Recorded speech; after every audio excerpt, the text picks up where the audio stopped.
Okay, so now I've got to do what my friend Keith would call damage control, because there's going to be some Jews out there who want to tar and feather me. What on earth am I doing? Essentially helping you salvage your faith in Yeshua. And look, I believe God does everything, right? If I was there at that moment, then I was a tool that he wanted me to use for his purposes. But look, I think it's a valid question that some of the Jews listening to this are going to have, because their approach, or the approach of some Jews, is there's no reason you should be talking about Jesus or Yeshua unless it's to convince people to deny him. And that's not what I feel called to do. That hasn't been the focus of my ministry, of what I've been doing for years. And look, I in a sense, I started out that way. My mentor was a counter missionary, and I was expected to follow in his footsteps. And I would have these conversations with people. And I felt like, first of all, I felt like this isn't intellectually honest, because I'm talking to someone who doesn't know what the response is, and I know what he should be saying, but he doesn't. That's first of all. But also, I felt like this is pointless. I learned so much more from interacting with people and trying to find common ground than I do from trying to win a debate. I find dialectic so much more productive than debate in that respect. Going back and forth, trying to find out what the truth is. So I want to bring this statement. I'm going to paraphrase it from Maimonides, Rambam. He makes this statement about Yeshua. He says that God used Yeshua to bring the knowledge to the world of the concept of Messiah. In other words, before Christianity existed, before whatever you call it, right? 2,000 years ago, you could travel to most parts of the world and they had no concept of a Messiah. And in other words, what Maimonides is saying is, look, we're Jews. We don't believe that he's fulfilled these messianic prophecies. And I would say, to be more specific, I don't believe these messianic prophecies have been fulfilled yet, because I'm still looking for a Messiah who will gather in the exiles, defeat the enemies of Israel, and bring peace to the world. And I'll say something Maimonides I don't think would have said, which is maybe that will be Yeshua. Maybe Yeshua will accomplish those things in the future. Right now, those things are not accomplished. We're living in a fallen world with suffering. But Maimonides' point is that, and it's kind of like what we talked about before with Pesher, there's no way something as momentous as a Jewish man who was crucified, who then has 1.5 billion followers or 2 billion followers, there's no way God allowed that to happen without it being part of God's plan. Amen. And Maimonides is trying to figure out, how is this part of God's plan?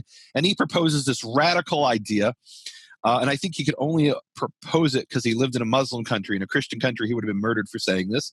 But he said maybe it was that God used Yeshua to bring knowledge of the Messiah to the entire world, or to a large part of the world. And whether you agree with Maimonides or not, that's what happened. And I look at you, and yes, you come from a Jewish background on your mother's side, but as far as we know, most of your ancestors, certainly on your father's side, were idolaters who knew nothing about the God of Israel. And it was through Yeshua, this is a fact, it was through Yeshua that you came to know the God of Israel, that you know that there is a Torah, that you know that there is this thing called the Tanakh, the Hebrew Bible. And yeah, Christians refer to it as the Old Testament, but at least they know it exists now. And they've come one step closer to being prepared for when the Messiah comes or comes back and unravels his plan for mankind. It won't be a complete surprise to everybody. People will at least say, okay, this was foretold.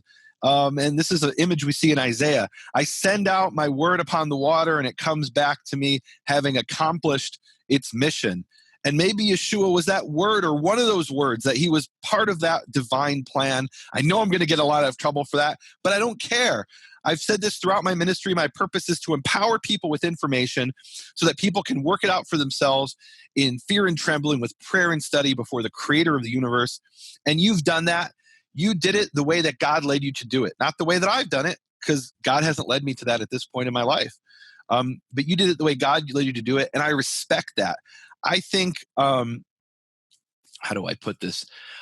I think you're more part of God's plan with what you believe now than if you had walked away and said, okay, Jesus isn't real, the New Testament is a lie, and now there's no such thing as God. I'm an atheist, a secular human. Right.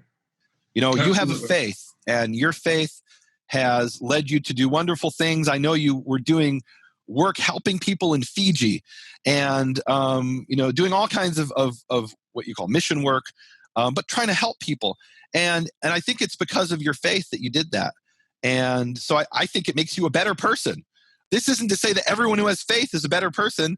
Some people, there's this profound passage. Some people, it actually, it can turn them mean. I've seen this happen, that people get this religious spirit. And Keith found this wonderful passage, which I'd read many times in Chronicles and never thought about. It talks about how they were keeping the Torah and walking straight in the ways of Yehovah, but they weren't doing it with a lev shalem, with a complete heart. And look, that happens, but you're doing, I think, if you don't mind me saying, I think you're living according to the best you can, the word of God with a complete heart. And I think it's a wonderful thing that you have this faith. I don't think that's something that I need to destroy. That's not what I'm called to do. No, and you've been a blessing. You've built it up. What to your followers that we mentioned who aren't Christian? One of the things though that you have done is you've introduced a lot of people to not the Greek Jesus so much as the Hebrew Yeshua, who loved Tanakh, who loved Torah, who obviously loved the Jews, who wept when he looked at Jerusalem and was looking forward to that Messianic kingdom when we would all be drawn back together. We need more people in the world like that.